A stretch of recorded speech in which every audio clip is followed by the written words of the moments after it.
គ្រប់គ្នាគិតថាខ្លួនឯងជាមនុស្សឆ្លាតតែជាក់ស្ដែងកម្រិតបញ្ញានៅប្រហែលសត្វស្វាមើលព័ត៌មានមិនខុសពី fashion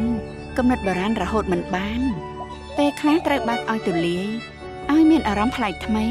កុំឲ្យមានអារម្មណ៍ធុញ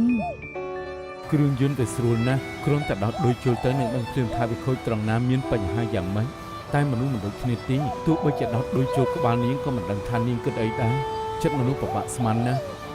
បើឆ្លោះឆ្លោយតែបន្តិចច្បាស់ជាពិបាកថ្ងៃនេះអាចជាមិត្តដើម្បីតែផលប្រយោជន៍ស្អែកអាចខ្លាយជាសត្រូវដើម្បីប្រយោជន៍ដូចគ្នាសាច់រឿងនាងគ្មានន័យទេត្រូវចាំថាអ្វីដែលនាងឃើញគ្រប់ជ្រុងគឺជាការមិនពិនអ្វីដែលអ្នកផ្សេងឃើញគឺជាការមិនពិន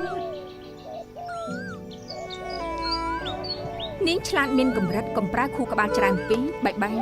ខ្ញុំទៅធ្វើការវិញហើយបន្តការងារតាមសម្រួលចុះតែអស់ហើយខ្ញុំមិនទាន់ខ្ញុំគ្រាន់តែជាទស្សនិកជនម្នាក់ប៉ុន្តែមិនពិតគឺស្រេចតែលើនាងប្រាប់ខ្ញុំផែនដីទាំងមូលខ្ញុំសួរម្នាក់ឯងមានប្រយោជន៍ទេគ្រប់គ្នាផ្លាស់ប្ដូរគ្រប់យ៉ាងទាំងអស់ជីវិតគឺខុសពីប្រឡំលោកដំណើរជីវិតមិនដូចការចង់បានដូចគ្រោងទុកនោះទេមនុស្សដែលអ្នកចង់ជួបអាចនឹងមិនមែនជាមនុស្សដែលអ្នកបានជួបស្រឡាញ់មនុស្សម្នាក់មានន័យថាខ្វល់ពីអារម្មណ៍គេច្រើនជាងអារម្មណ៍ខ្លួនឯងការពិតគឺអញ្ចឹងសោះមនុស្សសញ្ចេតនាពិតมันអាចសម្គាល់ដោយពណ៌នោះទេមានតែភាពស្មោះត្រង់ទើបអាចឈ្នះភាពស្មោះត្រង់គ្មានអ្នកណាអាចបោកលោកបានទេស្រឡាញ់មនុស្សម្នាក់គិតពីអារម្មណ៍គេគឺជារឿងធម្មតាឃើញអ្វីក៏សំខាន់ជាងខ្លួនឯងខ្ញុំគិតថាខ្ញុំមិនខុសទាំងស្រុងទេគឺបែបនេះនៅចំពោះមុខច្បាប់គ្រប់គ្នាគឺស្មើគ្នាតែលោកជាប្រធានសមាគមច្បាប់ដើម្បីការពារកេរ្តិ៍ឈ្មោះនិងផលប្រយោជន៍ខ្លួនលោកបំពេញជនក្រីក្រ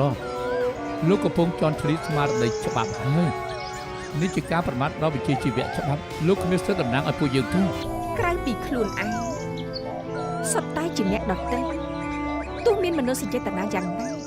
ពេលចាំបាច់ត្រូវពលីមិនត្រឹមតែចាស់ដែលមិនជាប់សាច់ឈាមទោះជាកូនឥតខាន់ស្លាមានជាប់សាច់ឈាមច្បាប់ជាល្បែងឈ្នះនិងចាញ់ចង់ឈ្នះត្រូវតែមានល្បិចខ្ញុំធ្វើការបែបហ្នឹងមេធាវីកំពូលមិនមែនជាការងារធម្មតាទេប្រយោគទី1នៃសិលធម៌គឺគោរពនៅលើកម្ពស់នីតិវិធីរក្សាយុត្តិធម៌នាងប៉ុណ្ណឹងក៏ធ្វើមិនបាន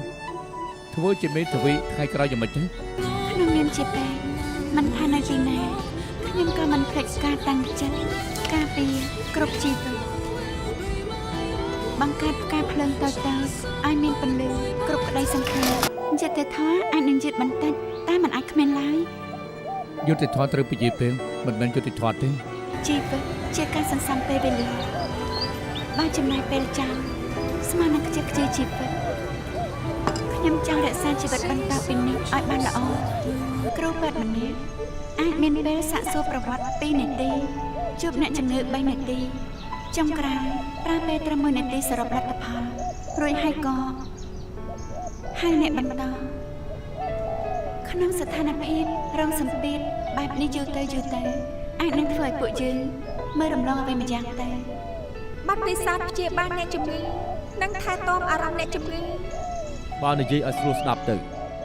ឆ្លងពេលរៀនការងារដល់រៀនចប់បានអាជ្ញាប័ណ្ណហើយបានធ្វើជាពេទ្យគួរយកចិត្តទុកដាក់នឹងមនោសញ្ចេតនាកុំធ្វើអ្វីដែលមិនគប្បីកុំធ្វើឲ្យកើតអារម្មណ៍ធុញអ្នកជំងឺឲ្យសោះព្រោះក្នុងខ្សែភ្នែកអ្នកជំងឺពួកយើងជាក្តីសង្ឃឹមពួកគេការងារតូចត្រូវពឹងមិត្តភក្តិការងារធំត្រូវពឹងសត្រូវរបស់សត្រូវជាមិត្តល្អរបស់យើងត្រូវហើយខ្ញុំត្រូវរៀនពីអ្នកគ្រូច្រើនទីធ្វើគ្រូមួយថ្ងៃគឺគ្រូមួយជីវិតខ្ញុំជឿជាក់លើខ្សែភ្នែកខ្លួនឯងនាងមើលមកខ្ញុំបែបមិនសំខាន់តែចាំទុកហើយមើលស្រាខ្លួនឯងជាដាច់ខាតរកការលំបាកសម្លេងរិះគន់អារម្មណ៍អន់ចិត្តវានឹងរំលងហួសថ្ងៃលិចហើយក៏រះវិញបាន